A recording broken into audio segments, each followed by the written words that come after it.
Andrew, you're leaving Kred to join IBM. It's a big move. What was behind this decision? Well, I've been at Kred for more than 2 years now, and the team has done an amazing job. We've built a brand from scratch, we've built a social network from scratch, we've become the world's largest influencer platform, we're real-time and transparent.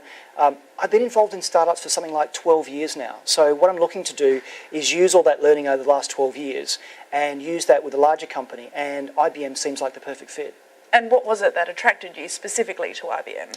Well, I've been working with IBM for more than a decade now. Back in Australia in the late 90s, I was working with an IBMer who was seconded for 12 months to actually work on eBusiness. So I got to see how IBM worked up close. Also visited some of their American and European research facilities, and I was really impressed. Back in 2010, they're actually a client of mine. We helped them in Australia with some of their social media activities. More recently, though, I've been watching very closely what they've been doing with social business and been very impressed. And I think if any company is going to crack enterprise social, it's going to be IBM. Well, that's why you're moving to IBM, to help them with their social business. But can you explain what's the difference between social media and social business? Sure. Well, I've been using social media for a long time. I was on LinkedIn in 2004, before we even called it social media.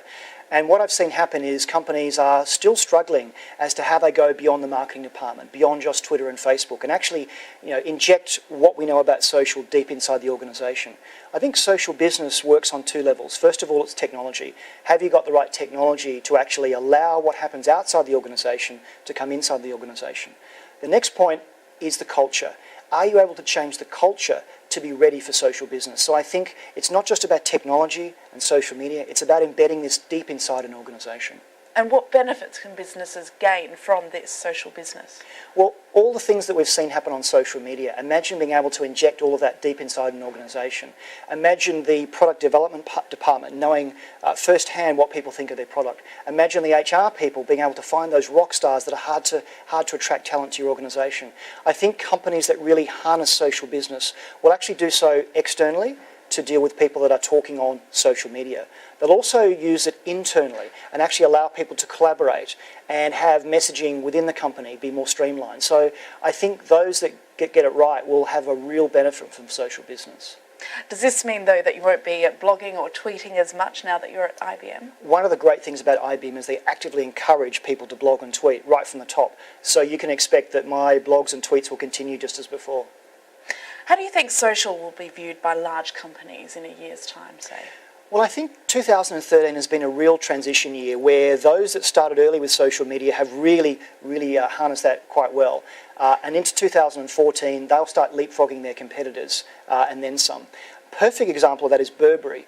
Angela Ahrendts, their CEO, has really had a digital-first strategy, and so recently they announced that they had 18% increase in profits because what she has done is surrounded herself with her own internal digital champions. So I think what will happen is a lot of companies will say, this social media thing, it's got to move beyond the marketing department. I've got to inject what we know about what's happening on social media inside the organisation.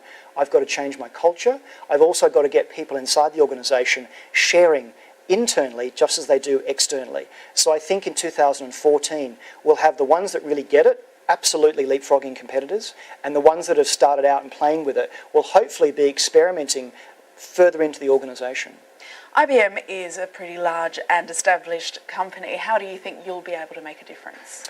Well, look, I've worked in large organisations before. Telstra in Australia was 54,000 people, and IBM is a huge organisation. But I think what I'm bringing to IBM is my years of experience in social, the fact that I've become an influencer in my own right by being on social media, and being able to bring that inside IBM to help not only other IBMers become more social, but also help our clients really harness the benefits of social. So, the one thing that really keeps me awake at night is how can we help companies change the culture? That's something I could talk about for hours, and I'm sure at IBM I'll be spending many hours in many boardrooms trying to get the C-suite to really understand the benefits of social and social business.